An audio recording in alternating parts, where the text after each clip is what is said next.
తీర్పు తీర్చవద్దని చెప్తున్న మాట అర్థం కదా. ఇదిగాక సహోదరునికి అడ్డమైనను ఆటంకమునైనను కలుగజేయకుందుమని మీరు నిశ్చయించుకొనుడి. తీర్మానం చేసుకోండి. ఈ లేఖన ప్రకారం ఆ వీడియో ఒక సహోదరుడికి అడ్డమా, ఆటంకమా, లేదా తీర్పు తీర్చినట్టు కాదా? నీ డ్యూటీ ఏంటి? మొన్న ఒక వీడియోలో చెప్పాను, ఎల్లయ్యతో పొల్లయ్యతో ఏరయ్యతో ఎందుకు?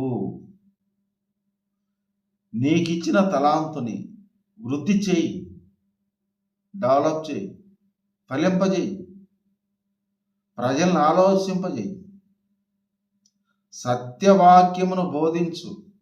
పౌలు గారు అంటాడు, నా నోట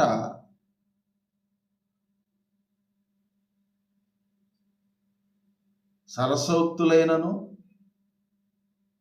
పోకిరి మాటలైనను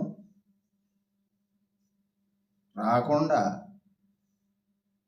జాగ్రత్త పడుతున్నా. పౌలు గారు జాగ్రత్త పడుతున్నంట. మన నోట ఏమొస్తున్నాయో. కనుక దేవుని పిల్లారా, దేవుని బిడ్డలారా, పౌలు గారు సిలువను గూర్చే ప్రకటిస్తున్నాడు. పౌలు గారు సిలువను గూర్చే బోధించాడు. పౌలు గారు సిలువ సాక్ష్యం ప్రపంచానికి ప్రకటించాడు. మరణ పునరుత్థానములను బోధించాడు. మనము ఈ లోక వార్తలను, ఈ లోక సంగతులను బోధిస్తున్నాం. విఘ్నులు మీరే ఆలోచించండి, ఏది రైటో రాంగో కామెంట్ చేయండి.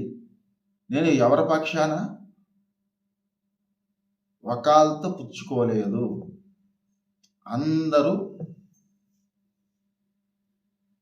బోధకులైన మీరందరూ